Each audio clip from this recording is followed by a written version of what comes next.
Présidentielle d'octobre 2020 en Côte d'Ivoire, voici ce qui va faire gagner le RHDP. Plus de détails après le générique.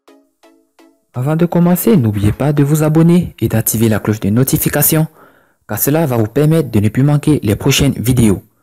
C'est parti!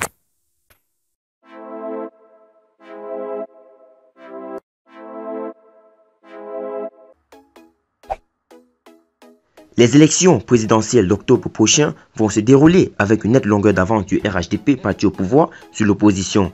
Ces réalisations de Ouattara qui parleront en faveur du RHDP. Sur que le bilan des deux mandats présidentiels d'Alassane Ouattara constituera un atout majeur pour le RHDP à la présidentielle d'octobre 2020.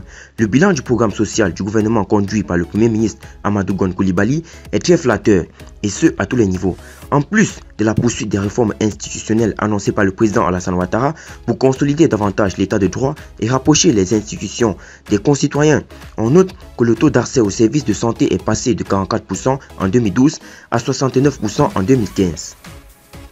La santé constitue un secteur prioritaire pour le gouvernement et l'objectif est de rapprocher les infrastructures sanitaires des populations à moins de 5 km. D'importants investissements ont été réalisés et se poursuivront également avec la construction et la réhabilitation d'hôpitaux.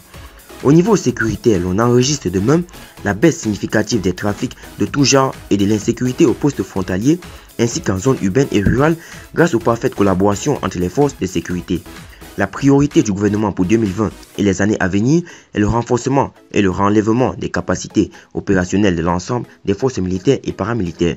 Cela se traduira entre autres par la poursuite du programme de réhabilitation, de construction et d'équipement des casernes, le renouvellement accéléré des matériels et équipements de dotation, la lutte contre le grand banditisme et l'intensification de la lutte contre la fraude et l'occupation illégale des aires protégées.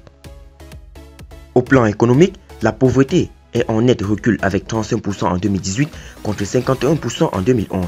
Selon le gouvernement, ce taux devrait encore baisser grâce à une gestion rigoureuse et saine des finances publiques qui permettent de regagner la confiance des partenaires techniques et financiers et de maintenir le rythme de la croissance.